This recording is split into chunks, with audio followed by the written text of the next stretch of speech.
Саламатсыздар ма, құрметті көрермендер.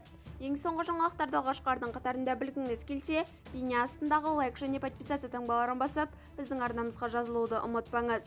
Петропавлда 15 жасар қыз бала өзіне қол салды деп хабарлайды полиция Казателеграм арнасы.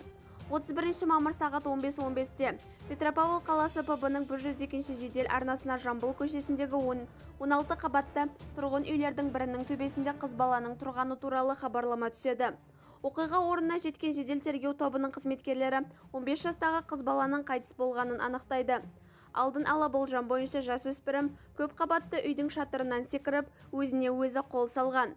Аталған факті КК 105 бабы бойынша сотқа дейінгі тергеп-тексерулердің бірыңғай тізіліміне енгізілді. Істің мән-жайын анықтау үшін жан-жақты зерделеуге бағытталған тергеу әрекеттері жүргізіліп жатыр.